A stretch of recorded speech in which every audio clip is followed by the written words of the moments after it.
It's just groundwater, water, water, water every day, articles you read. Just a constant worry right now, and we're always going to meetings. And growers have seen this problem coming for years. It's very difficult for us to communicate.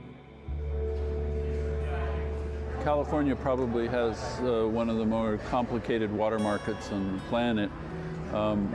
You can think of it at three levels. You have the state and we federal farm water almonds, projects. pistachios, cherries, and we're competing against a world market. They do for us. I mean, my family goes back 7 generations, but it's not the same company. Is that 20% of the energy consumed in California is used to run that water system. Our desire here is to use compost as a water quantity and water quality management tool. This is so interesting. What we've seen and measured is you can pour water on soil and you will not get carbon. You can pour carbon on the soil, you get more water, you get more plant growth, you get more biodiversity, you get more abundance, and from then on the system has more and more and more and more of everything. So the water and the carbon cycle are highly integrated.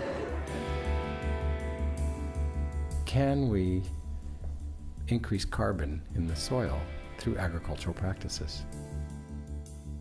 Getting a number on it is probably difficult. Depends if you're in sandier soils, you're in clay soils. I think all that has a different relationship with compost. So how do you have a reliable, verifiable, repeatable claim that then we could go out to the marketplace and the consumer, the farmer, or the homeowner can rely on that claim? And their assumption is that it's a 30% reduced need of water if you use compost in the soil, and that study is actually going to verify that benchmark. I let it go, 'cause I won't see you later when we're not allowed to talk it out. I said I'd go, promised I won't show, but I'm soon trying to figure it out. You know, there's some political issues with CalRecycle because water and air pollution are much more driven than solid waste pollution, so they will... Go in this other vehicle, it'd be more interesting. Yeah? All right. Are you warm enough? The problem that I've seen in California is we're having a regulatory backlash because the landfill people are... You know, I don't know. Should we be raising rice in California? Are those guys better off if they get a check and that's the end of it and let it go back to being, you know? And then all our domestic water is from wells, and those are all solar powered as well. But we've measured that the well is recharged by rainfall. Every minute rise. I live to ride the ocean, the mighty world around. System's crashing, degraded, we've lost carbon. So what we're talking about is simply starting a restoration of previous carbon levels. To drink Madeira wine,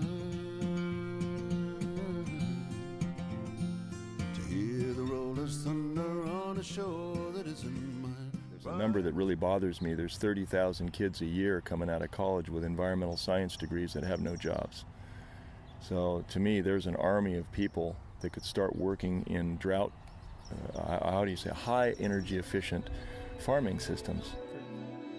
It's not independent distributed systems, it's integrated distributed systems.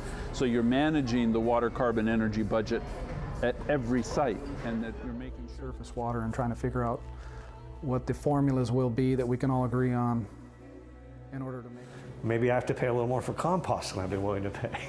You know what I mean?